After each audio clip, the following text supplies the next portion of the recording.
Alors bonjour, aujourd'hui je réponds à la question de Marivonne qui vient de Montréal, un café en musique et qui est âgée de 42 ans.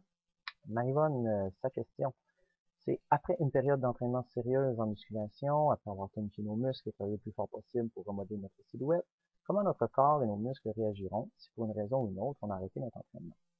Excellente question. Avant de me prononcer sur la chose, j'aimerais attirer votre attention sur la pilosité qui siège tout juste sous mon nez.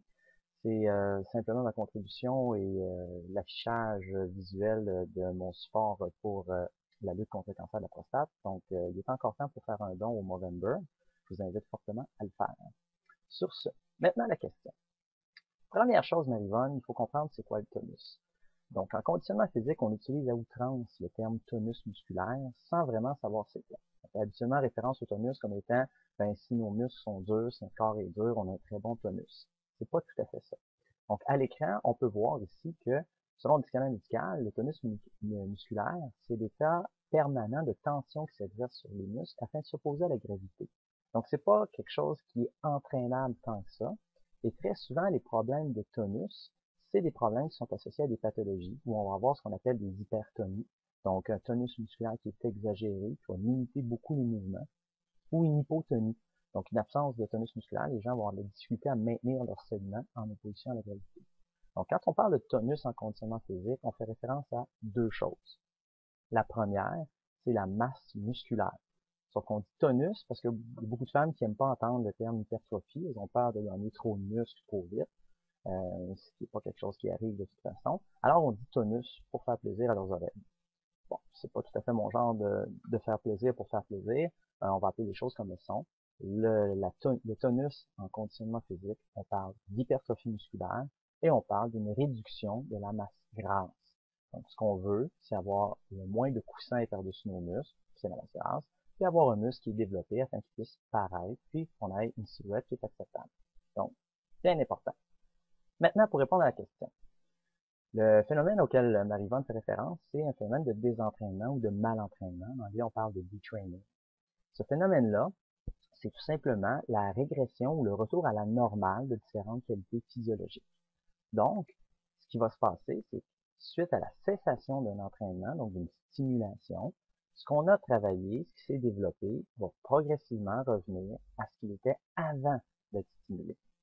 Donc, vous avez ici à l'écran des courbes qui vous présentent la régression suite à une cessation complète de l'entraînement de, en bleu, la capacité aérobie, en vert, de la masse musculaire et en rouge, la force musculaire.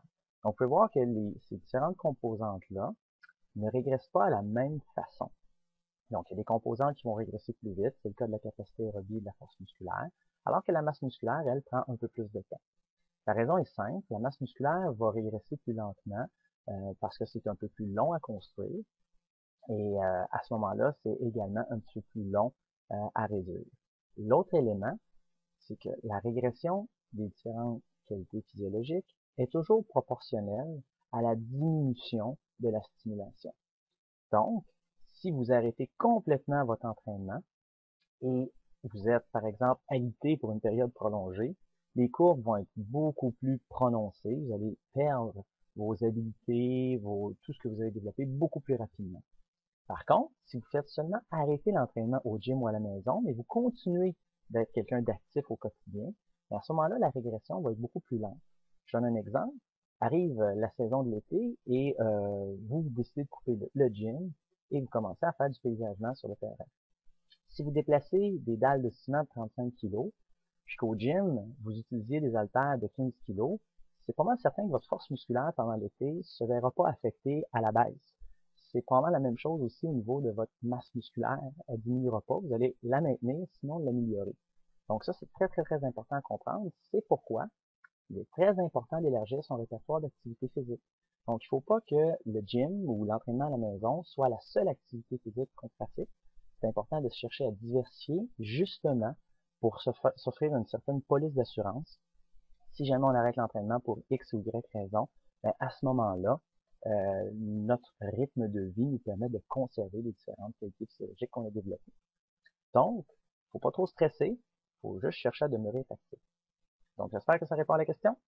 Bonne journée.